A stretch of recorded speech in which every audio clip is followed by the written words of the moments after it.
J'ai grandi dans le Middle West, issu d'une famille de la région tout à fait typique, avec une éducation chrétienne.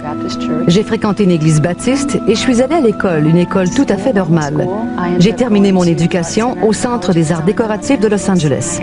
Ensuite, j'ai eu une magnifique carrière comme photographe de célébrité. À la fin des années 80, Kim Carlsberg semblait avoir tout ce qu'une femme peut désirer. Et puis, une nuit. Je suis rentrée à la maison et me suis mise au lit. Quand je me suis réveillée, je n'étais plus dans mon lit. Je me tenais debout dans ce qui m'a semblé être un ascenseur. J'étais paralysée. Je n'avais aucune idée comment j'avais pu être enlevée au milieu de la nuit, et ce sans même m'en rendre compte. Mais c'était pourtant le cas. Je pouvais bouger mes yeux et mon nez était pratiquement collé à cette porte. C'était une porte en métal avec une fente au milieu et elle s'est ouverte par le centre. Et là, il y avait ces petits êtres blafards, des types nus avec de grands yeux noirs, qui s'affairaient autour de gens étendus sur des tables. Allais-je passer la nuit? J'ai réellement pensé que ces personnes pouvaient être mortes. Et je me suis dit que j'allais être la prochaine. J'ai alors commencé à hurler. Un extraterrestre plus grand que les autres, mais qui leur ressemblait en tout point, s'est placé derrière moi et m'a frappé à la nuque. Je me suis aussitôt évanouie, comme si j'avais été anesthésiée. Je me rappelle ensuite m'être réveillée dans une pièce plus petite. J'étais seule et étendue sur une table. À ce moment-là, je revenais d'une sorte d'anesthésie. J'étais très faible et, vous savez, je n'avais pas tous mes esprits. J'ai essayé de me ressaisir. J'étais complètement désorientée. J'étais là, je ne savais pas où, et j'ignorais ce qui m'arrivait. Vous regardez en ce moment Kim revivant le cauchemar de son enlèvement. J'ai ressenti quelque chose là où ils ont placé une tige de métal sur mon coccyx. Ils ont aussi pris des échantillons de peau. Ils m'ont introduit quelque chose dans le nez. J'ai eu plusieurs chirurgies dans le passé et je sais quelle est la sensation d'être sous anesthésie. Et je me sentais exactement comme cela. Je sentais cette sensation de drogue qui s'infiltrait partout dans mon corps. Je savais alors que j'étais sur le point de perdre conscience. Je ne pouvais rien y faire. À ce moment-là, l'autre extraterrestre, celui qui était plus grand que ses congénères, s'est approché et s'est placé juste devant moi. Il m'a regardé jusqu'à ce que je perde conscience. Je me suis ensuite réveillée dans mon lit. À cet instant, je pensais que j'avais complètement perdu la tête.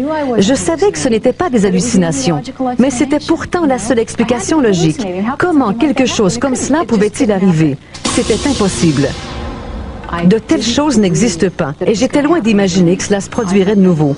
J'étais persuadée qu'il s'agissait d'un incident isolé. Pourtant, quelques mois plus tard, j'ai eu une autre expérience. C'est alors que j'ai décidé de me soumettre à une régression hypnotique. J'avais l'impression très intense d'avoir eu un fœtus implanté dans mon corps et retiré ensuite. Je me sens ridicule de parler de tout cela.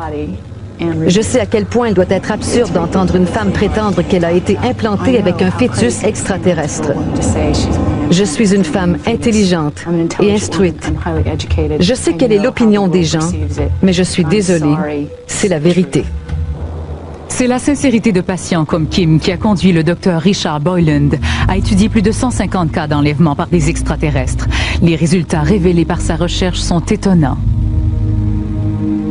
Lorsque j'ai débuté, je n'étais pas du tout convaincu de la réalité de ces histoires. A priori, ces gens semblent normaux, mais il me fallait conserver une attitude scientifique par rapport à tout cela.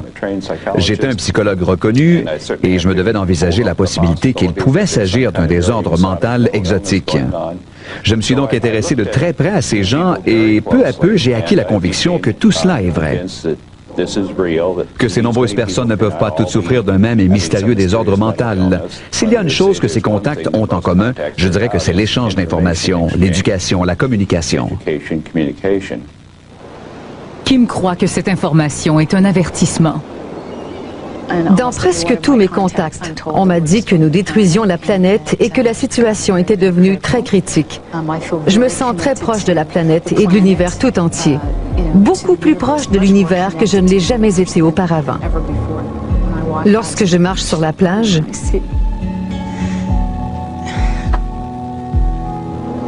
je vois toute la beauté de cette planète. Je vois aussi le futur que les extraterrestres m'ont montré. Et j'apprécie encore davantage toute cette beauté. Ce serait vraiment dommage de la sacrifier. Malgré qu'ils soient nombreux à affirmer avoir été enlevés, ces gens continuent de faire face au scepticisme. Une attitude qui ne fait qu'aggraver la douleur de leur expérience. Vous savez, ma vie a été lourdement hypothéquée à cause de cette histoire d'enlèvement. J'ai eu des problèmes avec ma famille. Aujourd'hui, je ne fais presque plus confiance à personne. Ma perception du monde et même mes priorités ont changé. Tout dans ma vie est différent.